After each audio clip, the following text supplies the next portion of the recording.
Hello and welcome. In this video, we'll be covering linear regression. You don't need to know any linear algebra to understand topics in linear regression. This high-level introduction will give you enough background information on linear regression to be able to use it effectively on your own problems. So, let's get started. Let's take a look at this data set. It's related to the CO2 emission of different cars. It includes engine size, cylinders, fuel consumption, and CO2 emissions for various car models. The question is, given this data set, can we predict the CO2 emission of a car using another field such as engine size? Quite simply, yes. We can use linear regression to predict a continuous value, such as CO2 emission, by using other variables. Linear regression is the approximation of a linear model used to describe the relationship between two or more variables. In simple linear regression, there are two variables, a dependent variable and an independent variable. The key point in the linear regression is that our dependent value should be continuous and cannot be a discrete value. However, the independent variables can be measured on either a categorical or continuous measurement scale. There are two types of linear regression models. They are simple regression and multiple regression. Simple linear regression is when one independent variable is used to estimate a dependent variable. For example, predicting CO2 emission using the engine size variable. When more than one independent variable is present, the process is called multiple linear regression. For example, predicting CO2 emission using engine size and cylinders of cars. Our focus in this video is on simple linear regression. Now, let's see how linear regression works. Okay, so let's look at our data set again. To understand linear regression, we can plot our variables here. We show engine size as an independent variable and emission as the target value that we would like to predict. A scatter plot clearly shows the relation between variables where changes in one variable explain or possibly cause changes in the other variable. Also, it indicates that these variables are linearly related. With linear regression, you can fit a line through the data. For instance, as the engine size increases, so do the emissions. With linear regression, you can model the relationship of these variables.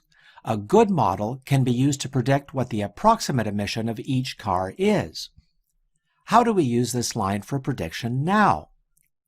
Let us assume for a moment that the line is a good fit of the data.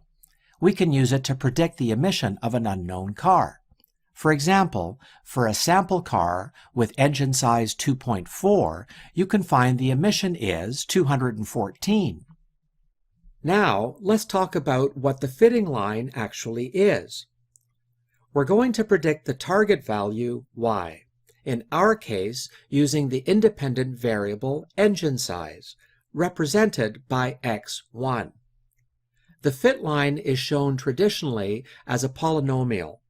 In a simple regression problem, a single x, the form of the model would be theta 0 plus theta 1 x1.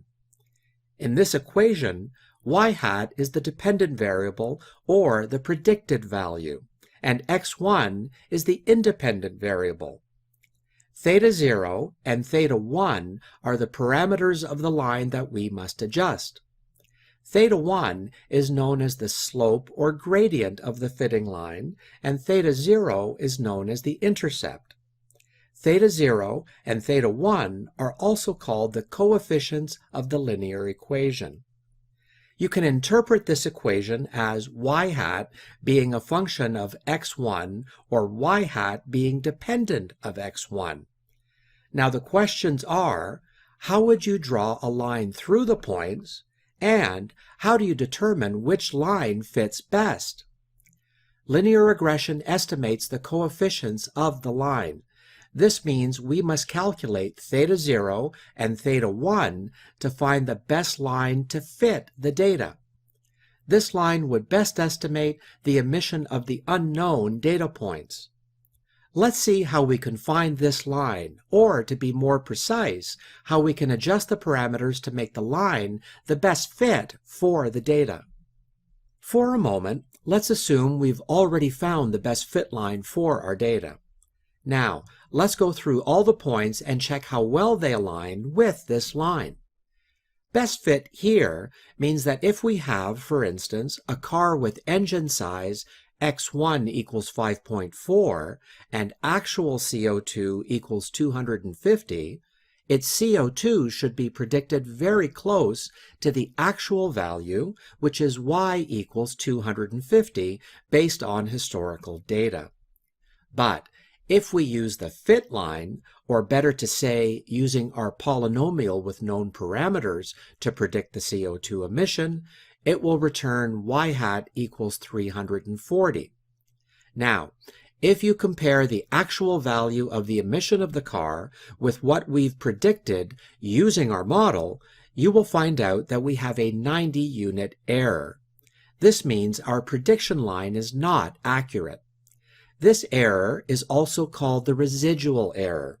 So, we can say the error is the distance from the data point to the fitted regression line.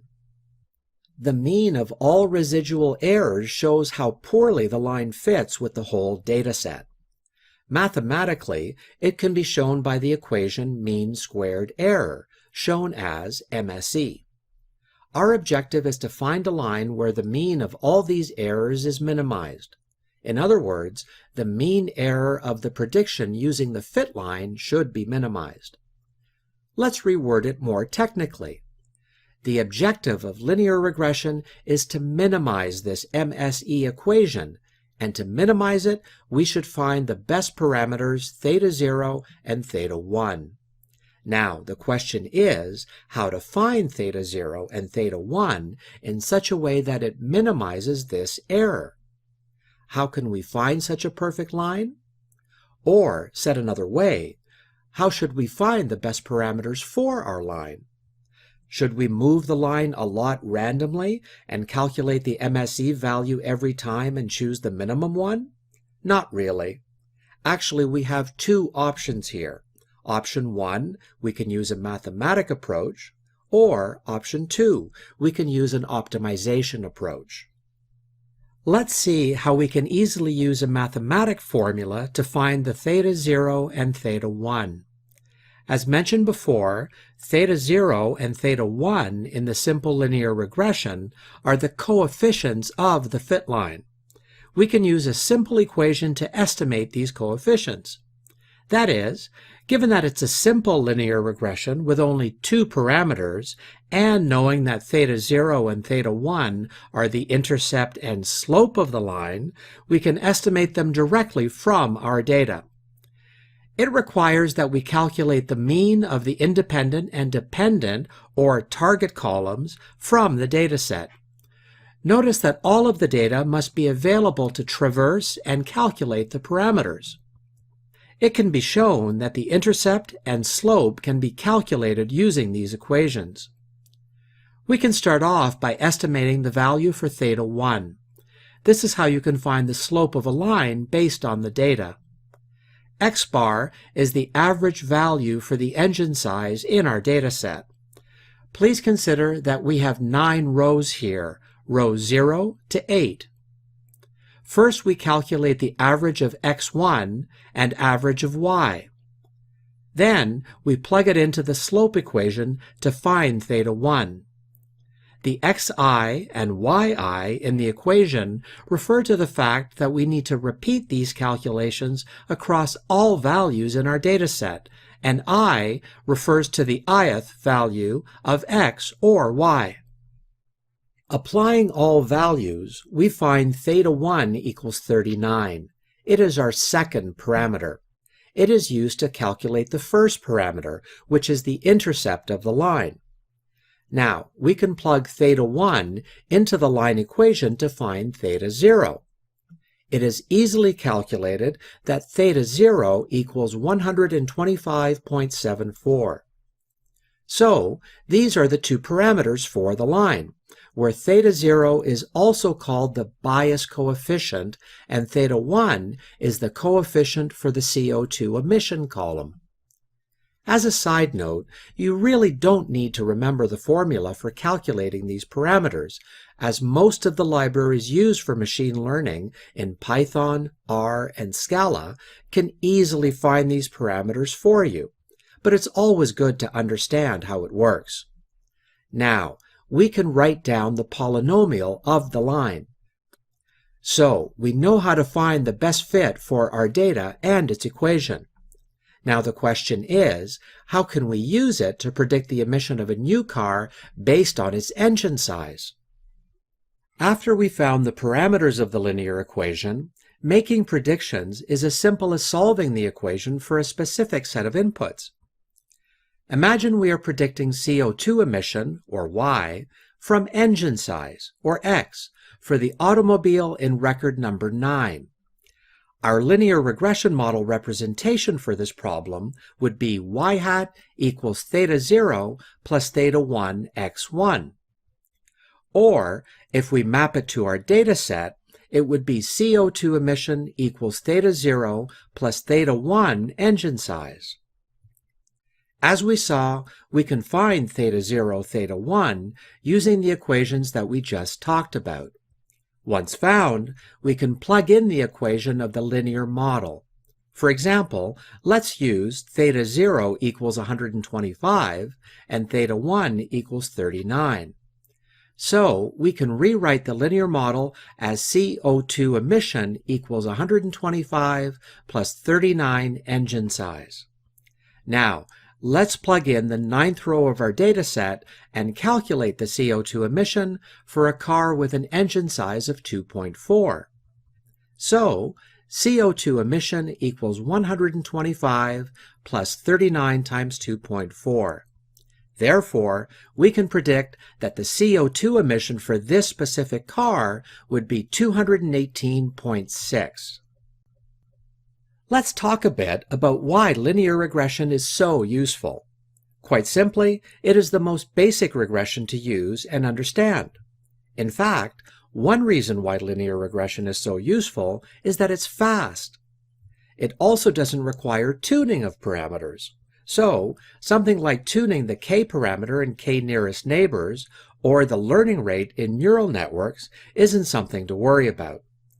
Linear regression is also easy to understand and highly interpretable. Thanks for watching this video.